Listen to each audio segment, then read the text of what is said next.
Hey guys, how you doing?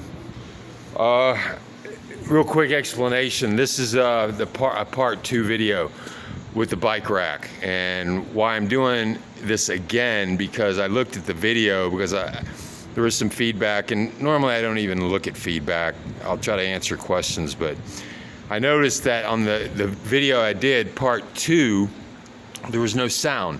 And I don't even think the video was playing on YouTube. So I decided, well, I'll go back and I'll go ahead and try to pick up a little bit of part one. And if you're interested, you can go back to part one. And this is a new part two of this video because I don't think the other one came out right. So just a quick review. If you look at part one video, this front grille here comes in three parts. You take this off, there's a middle piece and there's a bottom piece here. And I'm just going to show you real quick how I built this rack, this bike rack. And the reason I built it is because, as I said previously, these things are way too expensive, $800, $1,200, and I really don't like the functionality of them, so I built it. So I'm going to try to explain this. If you go back to part one, maybe this might make a little more sense to you. So I didn't tie in to the frame. And the frame, if you wanted to tie into the frame, you'd have to take off these quarter panels on each side. But if you want to do what I did, all you got to do is take this front grille off. It comes off pretty easy, probably about 15 minutes. Those plastic type push-in plugs and some bolts in the upper. So what I did was this: if you can imagine, I'm touching a plate back here, and what it is, it's a cross member, and it goes from one side of the frame to the other side of the frame, and it's not real thick, but it's pretty stiff. And what I did is I took 3 1/8-inch steel brackets and matched up the width of it. Now, if you can imagine, it's a flat piece that runs right back here, and it goes, like I say, from one side of the frame to the other side of the frame, and it's a flat. It's almost like a U channel. So there's a little lip here, and there's about a 6-inch face, and then another inch going back. So kind of like that, right? And what I did is I took 1/8-inch steel. And they have these bolt holes, for whatever reason, lightning holes maybe, in it, that's already in it. And I matched up, I put this plate, this 1/8-inch plate going across it, and doubled it up. So it's not only 1/8 inch, it's 1/4 inch flat cold rolled steel.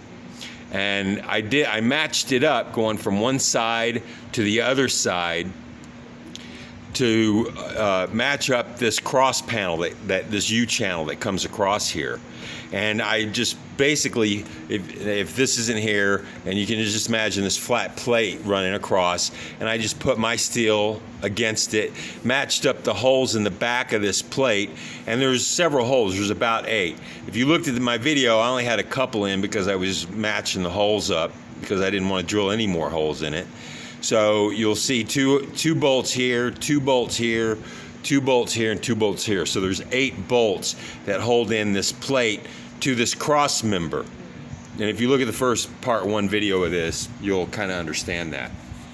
Now, once I had that plate up, you can see this is 1.5 inch square, and there's 3 of these 1.5 inch square, like that, right? And you can see the bolt going through it.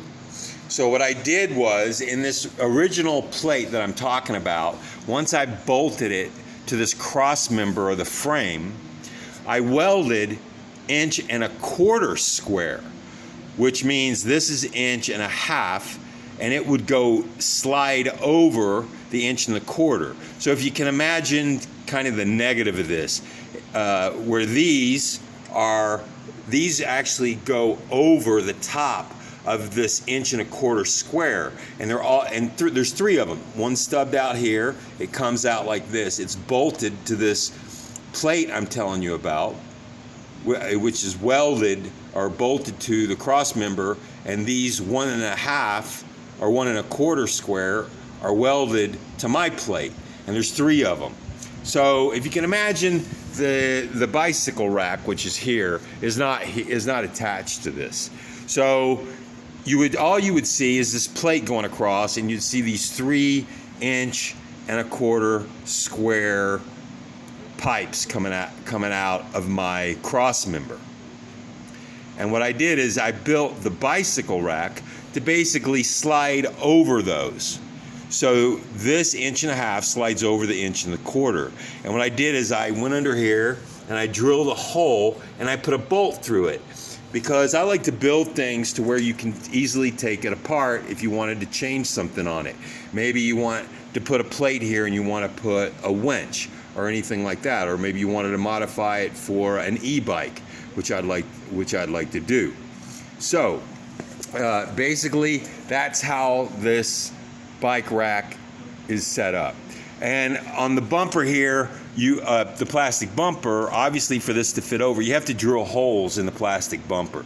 And obviously it's a mix match kind of thing. I kind of screwed that one up, but then I got better on the next one, made it a little tighter. And this, and then I kind of made it flared out here in case you hit a coyote or anything like that. It'll protect your quarter panel a little bit.